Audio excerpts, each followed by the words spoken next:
ಕನ್ನಡಿಗ channel ವೈಟಿಯಿಂದ doctor S Tallur ಮಾಡುವ ವಂದನೆಗಳು. ಸ್ನೇಹಿತರೆ, ತಮ್ಮೆಲ್ಲರಿಗೂ ಸ್ವಾಗತ. ನಾನಿವತ್ತು ಎರಡು ಹುಲಿಗಳ ಬಗ್ಗೆ ಇವತ್ತಿನ ಸಂಚಿಕೆಯಲ್ಲಿ ಮಾತಾಡ್ತಾ ಇದ್ದೇನೆ.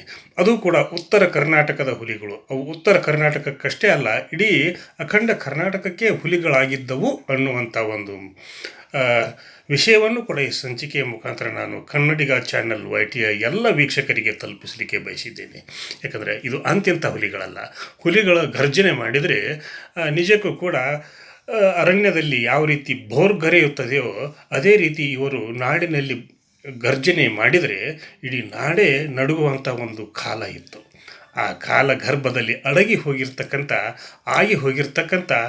ಈ ಹುಲಿಗಳನ್ನು ಈಗ ನಾನು ಈ ಸಂಚಿಕೆಯ ಮುಖಾಂತರ ಮತ್ತೊಮ್ಮೆ ಮೆಲುಕು ಹಾಕಲಿಕ್ಕೆ ಹಾಗೂ ಅವರ ಯಶೋಗಾಥೆಯನ್ನು ನಿಮ್ಮ ಮುಂದೆ ತರಲಿಕ್ಕೆ ಈ ಸಂಚಿಕೆಯನ್ನು ನಾನು ಬಳಸಿಕೊಳ್ತಾ ಇದ್ದೇನೆ. ಯಾಕಂದರೆ ಕನ್ನಡಿಗ ಚಾನಲ್ ವೈಟಿಯಲ್ಲಿ ಬರ್ತಿರ್ತಕ್ಕಂಥ ಪ್ರತಿಯೊಂದು ಸಂಚಿಕೆಗಳು ಸತ್ಯವಾಗಿರ್ತವೆ ಅನ್ನೋದಕ್ಕೆ ಈ ಘಟನೆಯು, ಈ ಸಂಚಿಕೆಯು ಕೂಡ ಸಾಕ್ಷಿ ಅನ್ನುವಂಥ ಭಾವನೆ ನನ್ನದು. ಆದ್ದರಿಂದ ಈಗ ಇವರನ್ನು ತಿಳಿದೇ ಇರತಕ್ಕಂಥ ರಾಜಕಾರಣಿಗಳಿಗೆ, ತಿಳಿದೇ ಇರತಕ್ಕಂಥ ರೈತರಿಗೆ ಇವರು ಒಬ್ಬ ಮಹಾನ್ ಪುರುಷರು ಅನ್ನುವಂಥ ಭಾವನೆಗಳು ಹುಟ್ಟಲಿಕ್ಕೆ ಸಾಧ್ಯ. ಯಾಕಂದರೆ ನಿಜಕ್ಕೂ ಕೂಡ ನಾಡಿನ ಬಗ್ಗೆ, ರೈತರ ಬಗ್ಗೆ ಹಾಗೂ ಕೂಲಿ ಕಾರ್ಮಿಕರ ಬಗ್ಗೆ, ಶೋಷಿತ ವರ್ಗಗಳ ಬಗ್ಗೆ ನಿಜಕ್ಕೂ ಕಳಕಳಿ ಉಳ್ಳಂಥ ನಾಯಕರು ಆಗಿದ್ದರು ಇವರು. ಹೀಗಿರಬೇಕಾದ್ರೆ ಇವರು ಮನಸ್ಸು ಮಾಡಿದರೆ ಈ ರಾಜ್ಯದ ಅಧಿಕಾರದ ಚುಕ್ಕಾಣಿಯನ್ನು ಹಿಡಿದು ರಾಜ್ಯಭಾರವನ್ನು ಮಾಡುವಂಥ ಎಲ್ಲ ಲಕ್ಷಣಗಳು, ಎಲ್ಲ ಅರ್ಹತೆಗಳು ಇವರಿಗೆ ಇದ್ದರೂ ಕೂಡ ಇವರು ಯಾಕೋ ಏನು ಮನಸ್ಸು ಮಾಡಲಿಲ್ಲ. ಅಂದರೆ ಅವರು ಎಲ್ಲದಕ್ಕೂ ಕೂಡ ಅರ್ಹರಿದ್ದರು. ಅವರಿಗೆ ಜನಬಲ ಇತ್ತು, ಧನಬಲ ಇತ್ತು, ಅಧಿಕಾರದ ಬಲ ಇತ್ತು, ಹಾಗೂ ಎಲ್ಲ ಶಾಸಕರ ಸಂಪೂರ್ಣ ಬಲವೂ ಇದ್ದರೂ ಕೂಡ ಅವರು ನಾನು ಮುಖ್ಯಮಂತ್ರಿ ಆಗಬೇಕು, ಈ ರಾಜ್ಯದ ಅಧಿಕಾರವನ್ನು ಚಲಾಯಿಸಬೇಕು ಹಾಗೂ ಅಧಿಕಾರದ ಚುಕ್ಕಾಣಿಯನ್ನು ಹಿಡಿಯಬೇಕು ಅನ್ನುವಂಥ ಒಂದು ಗೋಜಿಗೆ ಹೋಗಲಿಲ್ಲ. ಹಾಗಿದ್ದಾಗ ಇವರು ನಿಜಕ್ಕೂ ಕೂಡ ಅಧಿಕಾರದಲ್ಲಿ ಇದ್ದರೂ ಕೂಡ ಆ ಅಧಿಕಾರದಲ್ಲಿ ಯಾವ ರೀತಿ ಬಳಸಿಕೊಳ್ಬೇಕು ಅನ್ನುವಂಥ ಒಂದು ಚಾಕಚಕ್ಯತೆಯನ್ನು ಬಲ್ಲವರಾಗಿದ್ದರು. ಜೊತೆಗೆ ಇವರ ಒಂದು ವಸ್ತುನಿಷ್ಠ ಹಾಗೂ ರೈತಪರ ಕಾಳಜಿಗಳನ್ನು ನಾವು ಮೆಲುಕು ಹಾಕಿದಾಗ ಎಂದಿಗೂ ಕೂಡ ಇವರು ಅಜರಾಮರರಾಗಿ ನಮ್ಮ ನಡುವೆ ಇರ್ತಾರೆ ಅನ್ನೋದಕ್ಕೆ ಇವರೇ ಸಾಕ್ಷಿ. ಯಾಕಂದರೆ ಇವರು ನಿಜಕ್ಕೂ ಕೂಡ ಹುಲಕೋಟಿಯಲ್ಲಿ ಹುಟ್ಟಿರ್ತಕ್ಕಂಥ ಹೆಮ್ಮೆಯ ಹುಲಕೋಟಿ ಪುತ್ರ ಅಂತ ಹೇಳ್ಬೋದು. ಅಖಂಡ ಧಾರವಾಡ ಜಿಲ್ಲೆಯ ಹುಲಕೋಟಿ, ಅದು ಗದಗ ಜಿಲ್ಲೆಯ ಹುಲಕೋಟಿ ಅನ್ನುವಂಥ ಒಂದು ಪುಟ್ಟ ಗ್ರಾಮದಲ್ಲಿ ಜನಿಸಿದಂಥ ವ್ಯಕ್ತಿಯವರು. ಇವರು ಆ ಸಮಯದಲ್ಲಿ ರಾಜಕೀಯ ಕ್ಷೇತ್ರದಲ್ಲಿ ತಮ್ಮನ್ನು ತಾವು ತೊಡಗಿಸಿಕೊಂಡಿದ್ದರು ಹಾಗೂ ಸಾಕಷ್ಟು ಜಮೀನುದಾರರು ಕೂಡ ಆಗಿದ್ದರು, ಸ್ಥಿತಿವಂತರು ಆಗಿದ್ದರು ಹಾಗೂ ಪ್ರತಿಯೊಂದು ಕ್ಷೇತ್ರದಲ್ಲಿಯೂ ಇವರು ತಮ್ಮನ್ನು ತಾವು ತೊಡಗಿಸಿಕೊಂಡಿದ್ದರು. ಆ ಕ್ಷೇತ್ರಗಳಲ್ಲಿ ಅಜರಾಮರರಾಗಿದ್ದರು ಹಾಗೂ ಅವುಗಳಲ್ಲಿ ಯಶಸ್ಸನ್ನು ಕಂಡಂಥ ಧೀಮಂತ ನಾಯಕರು ಕೂಡ ಆಗಿದ್ದಂಥ ಈ ಹುಲಿ ಮನಸ್ಸು ಮಾಡಿದರೆ ಎಂದೋ ಮುಖ್ಯಮಂತ್ರಿಗಳಾಗಿ ರಾಜ್ಯಭಾರವನ್ನು ಕೂಡ ಮಾಡಬಹುದಾಗಿತ್ತು. ಆದರೆ ಅದು ಆಗಲಿಲ್ಲ. ಅದು ನಿಜಕ್ಕೂ ಕೂಡ ರೈತರಿಗೆ ಹಾಗೂ ಬಡವರ್ಗಕ್ಕೆ ಒಂದು ಶಾಪ ಅನ್ನುವಂಥ ಮಾತನ್ನು ಕೂಡ ಈ ಸಂದರ್ಭದಲ್ಲಿ ನಾನು ಉಲ್ಲೇಖ ಮಾಡಲಿಕ್ಕೆ ಬಯಸ್ತೀನಿ. ಆವಾಗ 1989ರಲ್ಲಿ ನಡೆದಿರ್ತಕ್ಕಂಥ ಚುನಾವಣೆಯಲ್ಲಿ ಕಾಂಗ್ರೆಸ್ ಪಕ್ಷ ನಿಚ್ಚಳವಾದಂಥ ಬಹುಮತವನ್ನು ಗಳಿಸಿ ಅಧಿಕಾರಕ್ಕೆ ಬಂದಿತ್ತು. ಆ ಸಂದರ್ಭದಲ್ಲಿ ಇಂದಿರಾ ಗಾಂಧಿಯವರಿಗೆ ಚಿಕ್ಕಮಗಳೂರಿನಲ್ಲಿ ಪ್ರತಿಸ್ಪರ್ಧಿಯಾಗಿ ನಿಂತಂಥ ವೀರೇಂದ್ರ ಪಾಟೀಲರು ಕಾಂಗ್ರೆಸ್ ಪಕ್ಷವನ್ನು ಸೇರಿ ಅವರು ಕೂಡ ಅಧಿಕಾರವನ್ನು ಈ ಸಂದರ್ಭದಲ್ಲಿ 89ರಲ್ಲಿ ಅಧಿಕಾರವನ್ನು ಕೂಡ ಅವರು ಪಡೆದರು. ಮುಖ್ಯಮಂತ್ರಿಗಳಾಗಿ ಅವರು ಅಧಿಕಾರವನ್ನು ಚಲಾಯಿಸಿದರು. ಹಾಗಿರಬೇಕಾದ್ರೆ ಕೇಂದ್ರ ಸರ್ಕಾರದಲ್ಲಿ ಕಾಂಗ್ರೆಸ್ ಪಕ್ಷ ಆ ಸಮಯದಲ್ಲಿ ಅಧಿಕಾರದಲ್ಲಿ ಇರಲಿಲ್ಲ. ಹೀಗಾಗಿ ಯಾವ ರಾಜ್ಯದಲ್ಲಿ ಅಧಿಕಾರದಲ್ಲಿ ಇರುತ್ತೋ ಆ ಪಕ್ಷದ ಸರ್ಕಾರ ಅಲ್ಲಿಂದಲೇ ಅವರಿಗೆ ಉಮ್ಮಳಿಗಳು ಹೋಗ್ತಾ ಇದ್ದು. ಯಾಕಂದರೆ ಅವರಿಗೆ ಕಾಂಗ್ರೆಸ್ ಪಕ್ಷವನ್ನು ಮುನ್ನಡೆಸಲಿಕ್ಕೆ, ಸಭೆ ಸಮಾರಂಭಗಳನ್ನು ಮಾಡಲಿಕ್ಕೆ ಅವರಿಗೆ ದುಡ್ಡು ಬೇಕಾಗಿತ್ತು. ಅಧಿಕಾರ ಕೇಂದ್ರದಲ್ಲಿಯೂ ಇರಲಿಲ್ಲ ಹಾಗೂ ರಾಜ್ಯಗಳ ಎಲ್ಲಿ ಅಧಿಕಾರ ಇರ್ತಿದೆಯೋ ಅಲ್ಲೆಲ್ಲಿ ರಾಜ್ಯಗಳ ಒಂದು ಸಂಪನ್ಮೂಲವನ್ನು ಅವರು ಪಡೆದು ತಮ್ಮ ಪಕ್ಷದ ಸಂಘಟನೆಗೆ ತೊಡಗಿಸ್ಕೊಳ್ತಾ ಇದ್ದರು. ಆ ಸಂದರ್ಭದಲ್ಲಿ AICC ಅಧಿವೇಶನ ನಡಿಬೇಕಾಗಿತ್ತು. ಆ AICC ಅಧಿವೇಶನಕ್ಕೆ ಇಲ್ಲಿಂದ ಕಾಂಗ್ರೆಸ್ ಪಕ್ಷ ಫಂಡನ್ನು ಕೇಳ್ತಿ.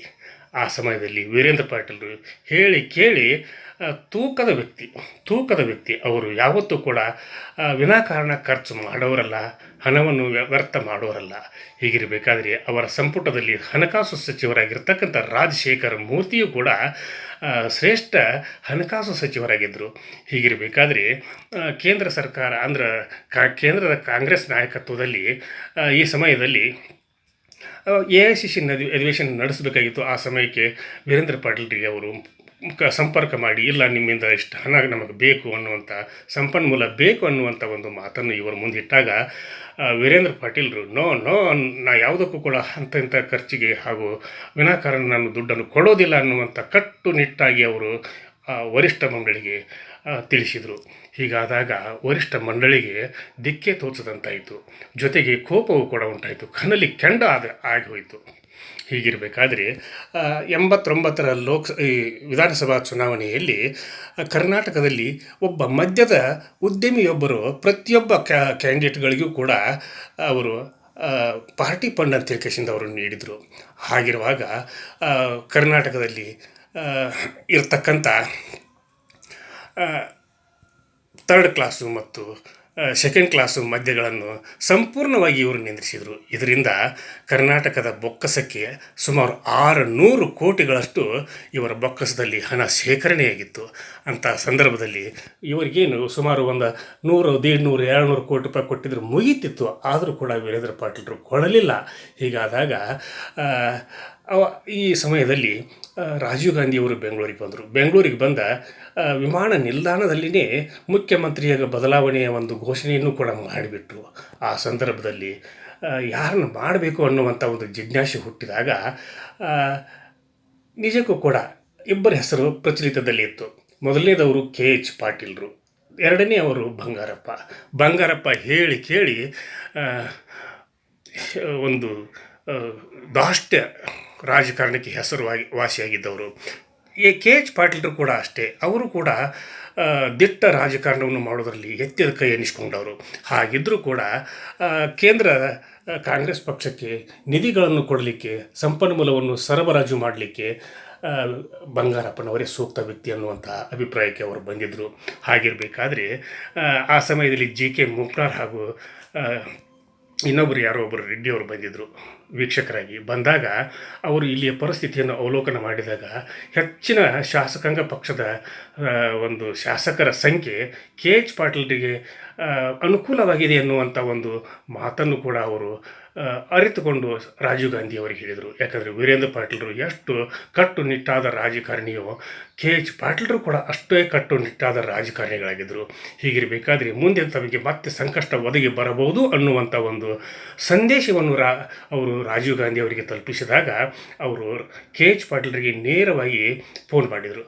ನಮಸ್ಕಾರ ಪಾಟೀಲ್ರೇ ಅಂತವರು. ಹೇಳಿ ಸರ್, ಏನು ಆಗಬೇಕಾಗಿತ್ತು ಅಂತವರು. ಇಲ್ಲ, ನಮ್ಮ ತಾಯಿಯವರ ಜೊತೆಗೂ ನೀವು ನಿಷ್ಠೆಯಿಂದ ಇದ್ದಿರಿ, ನೀವು ನಿಷ್ಠಾವಂತ ಪಕ್ಷದ ಮುಖಂಡರಾಗಿದ್ದಿರಿ, ನಿಮ್ಮ ಜೊತೆಗೆ ನಾನು ಸ್ವಲ್ಪ ಮಾತಾಡಬೇಕಾಗಿದೆ, ನೀವು ಸ್ವಲ್ಪ ತ್ಯಾಗ ಮಾಡಬೇಕಾಗಿದೆ ಅಂತ ಕೇಳಿದಾಗ ಏನು ತ್ಯಾಗ ಹೇಳ್ರಿ ಅಂತಾರೆ. ಇಲ್ಲ, ನಾವು ಬಂಗಾರಪ್ಪನವ್ರನ್ನ ಮುಖ್ಯಮಂತ್ರಿಗಳನ್ನಾಗಿ ನೇಮಕ ಮಾಡಲಿಕ್ಕೆ ಬಯಸಿದ್ದೇವೆ, ಈ ನಿಟ್ಟಿನಲ್ಲಿ ನೀವು ಸಹಕರಿಸಬೇಕು ಅನ್ನುವಂಥ ಒಂದು ಮಾತನ್ನು ಹೇಳಿದಾಗ ಹಿಂದೆ ಮುಂದೆ ನೋಡದೇ ಬಂಗಾರಪ್ಪವರಿಗೆ ಇವರು ತಮ್ಮ ಎಲ್ಲ ಬೆಂಬಲಿತ ಶಾಸಕರನ್ನು ಅವರ ಪರವಾಗಿ ಬೆಂಬಲ ನೀಡಬೇಕಂತೇಳಿ ಅವರು ಕೇಳಿಕೊಂಡ್ರು. ಈ ಸಂದರ್ಭದಲ್ಲಿ KH ಪಾಟೀಲರು ಮನಸ್ಸು ಮಾಡಿದರೆ, ಬಂಡಾಯ ಎದ್ದಿದ್ರೆ ಆವಾಗ ಅವರು ಮುಖ್ಯಮಂತ್ರಿ ಆಗುವಂಥ ಎಲ್ಲ ಸಂದರ್ಭಗಳು ಇದ್ದು, ಆದರೂ ಕೂಡ ಅವರು ಪಕ್ಷ ನಿಷ್ಠೆಗಾಗಿ ಹಾಗೂ ಪಕ್ಷದ ಒಂದು ಹಿತಾಸಕ್ತಿಗಾಗಿ ಅವರು ಅದನ್ನು ಕೈ ಬಿಟ್ಟರು. ಬಂಗಾರಪ್ಪನವರು ಮುಖ್ಯಮಂತ್ರಿ ಆದರು. 91ರಲ್ಲಿ ನಡೆದಿರ್ತಕ್ಕಂಥ ಲೋಕಸಭಾ ಚುನಾವಣೆಯಲ್ಲಿ ಬಂಗಾರಪ್ಪನವರ ಒಂದು ಕೈಚಳಕ ಯಾವ ರೀತಿ ಆಯಿತು, ಕೇಂದ್ರದಲ್ಲಿ ಕಾಂಗ್ರೆಸ್ ಪಕ್ಷ ಯಾವ ರೀತಿ ಅಧಿಕಾರವನ್ನು ಹಿಡಿತು ಅನ್ನೋದು ಸರ್ವರಿಗೂ ಕೂಡ ಗೊತ್ತಿರತಕ್ಕಂಥ ವಿಷಯ. ಹೀಗಾದಾಗ ಇಂಥ ಒಬ್ಬ ನಿಷ್ಠಾವಂತ ಹಾಗೂ ಪಕ್ಷ ಪ್ರೇಮಿ ಹಾಗೂ ನಾಡಿನ ಹೆಮ್ಮೆಯ ನಾಯಕ ಅಂಥೇಳಿ ನಾವು KH ಪಾಟೀಲರನ್ನು ಕರಿತೀವಿ. ಅವರು ಅಗಾಧವಾದಂಥ ಸೇವೆಯನ್ನು ಸಲ್ಲಿಸಿದ್ದಾರೆ. ಸ್ಪಿನ್ನಿಂಗ್ ಮಿಲ್ಲು, ರೈತರ ಸ್ಪಿನ್ನಿಂಗ್ ಮಿಲ್ಲು ಹಾಗೂ ಕೋಆಪರೇಟಿವ್ ಬಿಲ್ಗಳನ್ನು ಹಾಗೂ ಇನ್ನೂ ಹಲವಾರು ರೈತರ ಪರವಾಗಿ ವಿವಿಧ ಕೆಲಸ ಕಾರ್ಯಗಳನ್ನು ನಿರ್ವಹಿಸಿ ಅವರು ಅಜರಾಮರರಾಗಿದ್ದಾರೆ. ಇವರಂತೆ ಇನ್ನೊಂದು ಹುಲಿ ಅಂತ ಹೇಳ್ತೀನಲ್ಲ, ಅದು ರಾಯಬಾಗದ ಹುಲಿ. ಆ ರಾಯಬಾಗ ಹುಲಿಯ ಬಗ್ಗೆ ನಾನು ಮುಂದಿನ ಸಂಚಿಕೆಯಲ್ಲಿ ಮಾತಾಡುವನಿದ್ದೇನೆ. ಕನ್ನಡಿಗ ಚಾನಲ್ YT ಇದು ನಿಮ್ಮೆಲ್ಲರ ಚಾನಲ್ಲು, ಸಮಸ್ತ ಕನ್ನಡಿಗರ ಚಾನಲ್ಲು. ಕನ್ನಡಿಗ ಚಾನಲ್ YTಯಲ್ಲಿ ಬರ್ತಿರ್ತಕ್ಕಂಥ ಪ್ರತಿಯೊಂದು ಸಂಚಿಕೆಗಳು ಸತ್ಯವಾಗಿರ್ತವೆ ಅನ್ನೋದಕ್ಕೆ ಇದು ಒಂದು ಸಾಕ್ಷಿ. ಕನ್ನಡಿಗ ಚಾನಲ್ YTಗೆ ಇಲ್ಲಿವರೆಗೆ ಯಾರು ಸಬ್ಸ್ಕ್ರೈಬ್ ಮಾಡಿಲ್ವೋ ಪ್ರತಿಯೊಬ್ಬರು ಕೂಡ ಸಬ್ಸ್ಕ್ರೈಬ್ ಮಾಡಿರಿ, ಶೇರ್ ಮಾಡಿರಿ, ಲೈಕ್ ಮಾಡಿರಿ. ಈ ಸಂಚಿಕೆಯನ್ನು ಪ್ರತಿಯೊಬ್ಬರಿಗೂ ಕೂಡ ತಲುಪಿಸ್ರಿ ಅಂತ ಕಳಕಳಿಯ ಮನವಿಯನ್ನು ಮಾಡಿಕೊಳ್ಳುತ್ತಾ ಇವತ್ತಿನ ಸಂಚಿಕೆಯನ್ನು ಇಲ್ಲಿಗೆ ಮುಗಿಸಿ ನಾಳಿನ ಸಂಚಿಕೆಯೊಂದಿಗೆ ತಮ್ಮ ಜೊತೆಗೆ ಹಾಜರಾಗ್ತೀನಿ. ಅಲ್ಲಿವರೆಗೂ ನನ್ನ ನಮಸ್ಕಾರ.